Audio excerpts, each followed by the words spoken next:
میں سب سے پہلے مولانا فضل الرحمان پہ ڈیزل نام کیسے پڑا اور کس نے رکھا یہ ہسٹری میں بتاتا ہوں، کیونکہ آج سب کی زبانوں پہ ہے کہ ڈیزل ڈیزل ڈیزل۔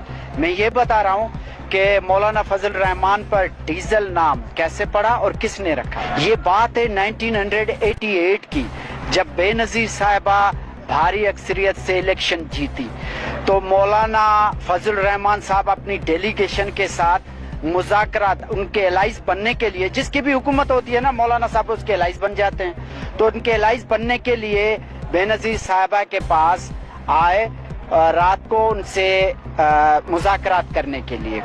تو رات کو مذاکرات ہوئے، بے نظیر صاحبہ سے انہوں نے پہلی بات یہ کی تھی کہ ایران سے ان کی ڈیمانڈ یہ رکھی تھی جو ان کی آج تک ہے کہ ایران سے ڈیزل کی پرمٹ مجھے چاہیے اور دوسرے کچھ۔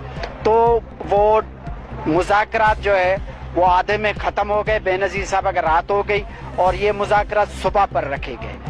صبح بے نظیر صاحبہ جب اٹھی تو کھانے کی ٹیبل پہ اس نے ناہید بیگم سے پوچھا تھا، جو ان کی پرسنل پی اے تھی اس وقت، اس نے پوچھا کہ وہ مولانا صاحب آئیں؟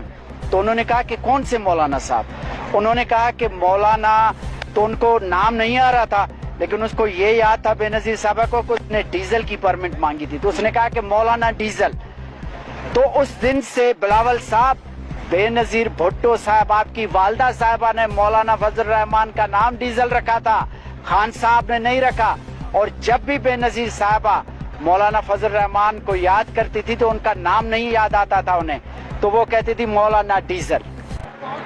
یہ ہے ہسٹری مولانا فضل الرحمان صاحب کی ڈیزل کی۔